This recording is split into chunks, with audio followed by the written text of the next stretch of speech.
Hello everybody, how is it going? I am Lucas. Today we are going to be diving into what exactly makes up the tone on Periphery 4. Now we're going to start with the things I know for sure we'll use, and we're kind of going to work a little bit backwards from there.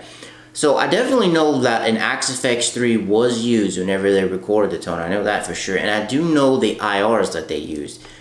They did use the ML Sound Lab IRs, and Nico from ML Sound Lab did ask Misha which IRs they used. And lo and behold, this is the IRs that they used right here. They used the MLZilla V30 SM57-1 and the ML USA Gent SM57A1. Both of these cab packs have vintage 30s in them. This one's based off of a Mesa oversized cab with the 70 watt speakers, I believe, is what it was based on. And you can actually get these, if you want to buy the pack separately, you can, but I do believe they have like a multi-pack of ML ones that you can get that has both of these in them. I'll try and link them in the description below. Now, what's really interesting about these combination of these IRs is by themselves they have a totally different sound as opposed to when they're together. So let's just listen to what the Zilla one sounds like by itself.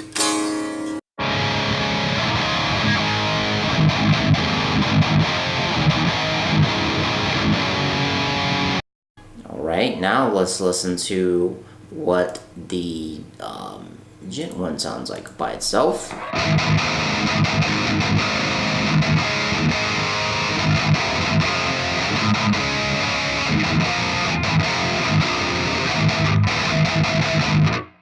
That one tends to be a little bit more shrill. Now let's listen to what they both sound like again to give you some context.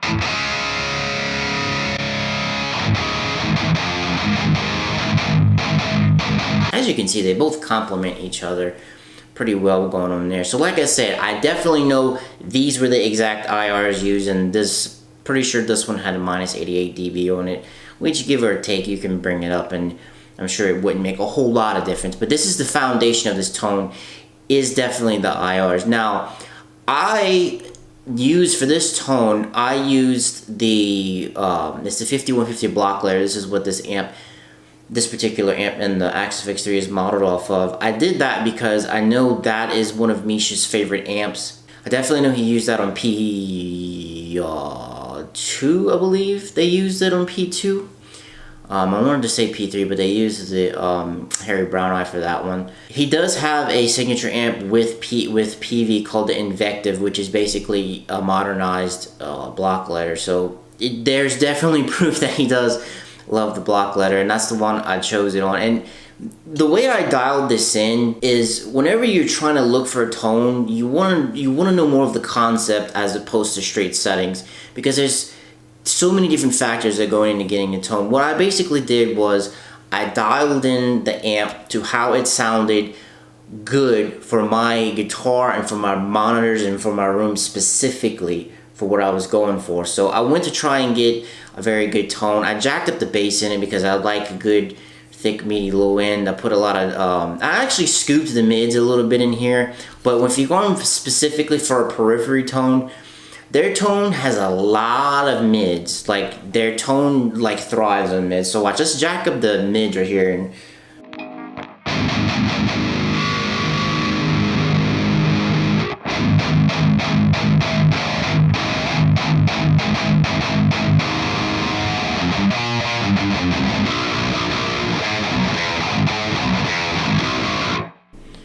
let's go back just to give a contrast.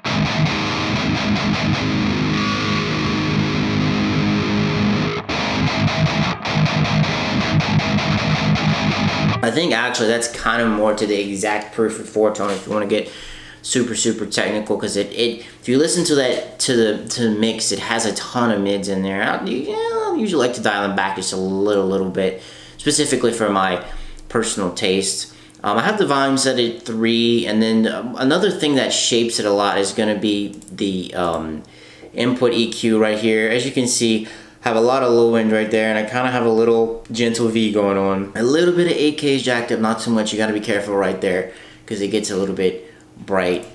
So this, like I said before, this is why I went with the block letter, because that's been Misha's favorite amp forever, and that's what he tends to use. For drive, I just have the T808 mod going on right there, and I have it the tone jack to 6.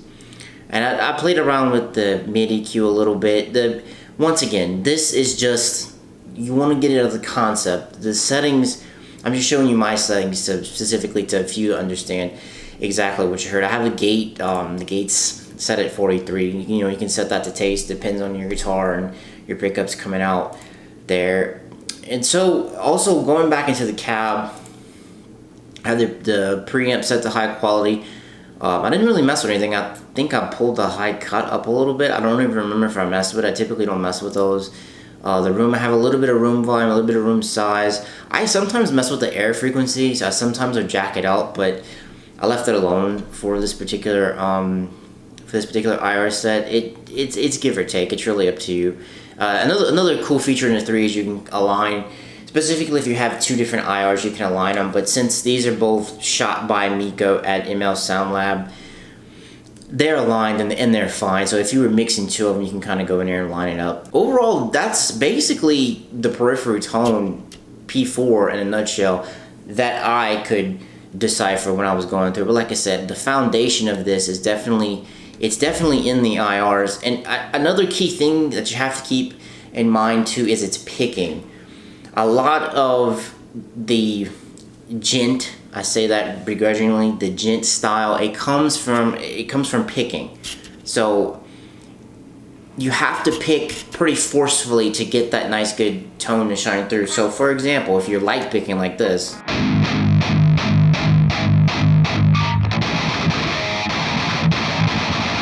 doesn't have the same effect as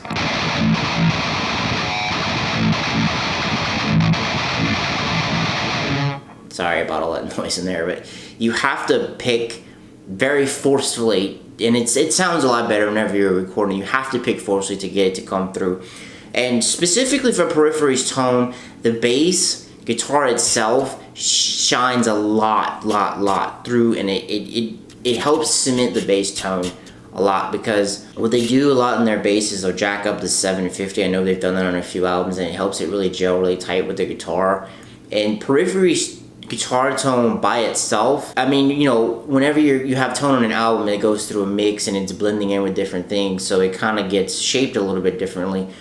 But their raw guitar tone by itself, it may not be what you think it would sound like. It can, if you go back and listen to, you know, some of their stuff of them playing like just by themselves, the tone may not be what you think. It may sound kind of out of place, and you may even think, oh wow, it sounds kind of gross at some point because you're not used to hearing it raw or naked by itself. It does gel well in the final mix. Their tone does have a lot of mids in it. I'm sorry, I'm kind of going off on a tangent here, but I'm just trying to give you context. So if you're trying to build the Periphery 4 tone, this is definitely where I would start. These are definitely the IRs that we use. The block letter is always a good place to start, and you know, more mids the more better.